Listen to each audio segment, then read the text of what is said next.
Audio Jungle.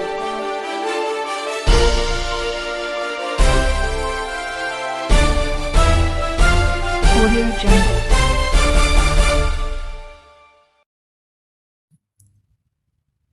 Himachal Pradesh के स्वास्थ्य और परिवार कल्याण मंत्री राजीव सहजल द्वारा प्रदेश के सबसे बड़े हॉस्पिटल आईजीएमसी शिमला में गुरु नानक का घर नामक स्थान का उद्घाटन किया गया, जिसमें कैंसर मरीजों और उनकी देखभाल करने वाले लोगों को मुफ्त रहन सहन की सुविधा मिलेगी। वहीं सभी जरूरतमंद लोगों के लिए मुफ्त लंगर की व्यवस्था भी मुहैया कराई जाएगी। नोफल वेलफेयर एंड चैरिटेबल सोसाइटी की तरफ से ये पूरा कार्य किया जाएगा।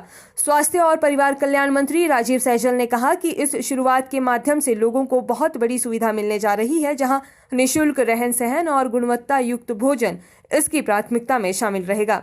वहीं इस स्थान के उद्घाटन में आज से मुफ्त लंगर की भी शुरुआत हो गई है, जहां राजीव सहजल द्वारा स्वयं भी लंगर का प्रसाद ग्रहण किया गया।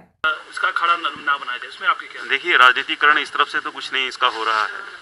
मैं तो बताओ स्वास्थ्य मंत्री और इसका यहाँ पर शुभारंभ करने के लिए आया हूँ। और हमारे देश में एक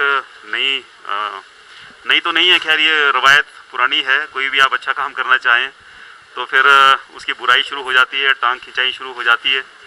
सरबजीत सिंह बॉबी जी भी अच्छा काम कर रहे हैं और वो मिलते भी रहते हैं मुझसे, अच्छा काम कर रहे हैं, उनको भी हम बधाई शुभकामनाएं देते हैं जो वो काम कर रहे हैं। लेकिन अगर कोई और व्यक्ति भी इस काम में उनका सहयोगी होने के नाते ये काम कर रहा है, वो लंगर चला रहे हैं, उनको कहीं किसी ने नहीं रोका है आज तक लंगर चलाने से, उनके काम में कोई व्यवधान नहीं खड़ा किया है। अगर ऐसा होता तो मैं मानता कि हम गलती पर हैं या अस्पताल का प्रशासन जो है वो गलती पर है। अगर कोई और व्यक्ति भी जिसके मन में कुछ अच्छा करने की भावना है, अगर वो भी जुड़ जाए तो इसमें बुराई क्या है? और इसके बाद भी अगर 10 लोग और आना चाहें, काम करना चाहें, नेकी का काम करना चाहें तो उनका स्वागत है। जहाँ बॉबी जी का स्वागत है वहाँ गुरमीत जी का भी स्वागत है। तो मैंने बॉबी जी को कहा था, मैंने कहा आप सर्वजीत हैं और ये गुरमीत हैं, ये भी गुरु के मीत हैं, गुरु से प्रेरणा लेकर के काम कर रहे हैं। गुरु नानक का घर जो है इस प्रकल्प का नाम उन्होंने दिया है, बहुत उत्तम नाम है। गुरुओं से हम प्रेरणा लेते रहे हैं, बिना किसी भेदभाव के लोगों की सेवा करना, दुखियों की सेवा करना, पीड़ितों की सेवा करना। तो सेवा जो है वो कोई बुरा काम नहीं है, एक ही व्यक्ति सेवा करे और अगर दूसरा आदमी भी सेवा करने के लिए आ रहा है, अगर उसका आप विरोध करते हैं तो मुझे लगता है इस सोच में सुधार करना चाहिए। सर, ये चीज़ क्लियर होनी चाहिए क्योंकि आज काफ़ी दिनों से विवाद है, लोग भी पूछते हैं।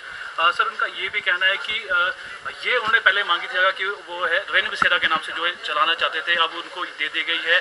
और साथ में तौर से उन्होंने ये भी कहा है कि लंगर से जुड़े पूरे प्रदेश में जितने भी है कल वो रिश्व पे आएंगे और धरना भी देंगे और फिर भी उनकी बात नहीं मानी गई तो 25 तारीख को जो है जब अमित शाह और जो जेपी नड्डा आएंगे उनके सामने अपनी बात रखेंगे, उनको भी ज्ञापन सौंपेंगे। तो क्या लगता है उनको सामने आ रहा है? उनको अपनी बात रखने का अधिकार है, उससे उनको वंचित नहीं किया जा सकता है।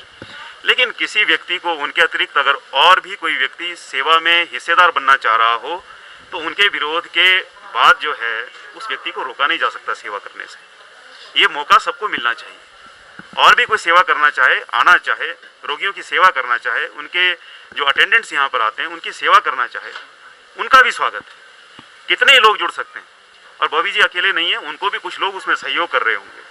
गुरमीत जी अकेले नहीं है, इनको भी बहुत से लोग सहयोग कर रहे होंगे इस पुण्य कार्य में। बहुत से लोग खड़े हो जाते हैं जब कोई पुण्य का काम करता है। सर, इसमें कितने बेड होंगे और क्या और भी जरूरत है रहन बसेरा की? क्योंकि जो अटेंडेंट आते हैं उनको बड़ी दिक्कतों का सामना करना पड़ता है।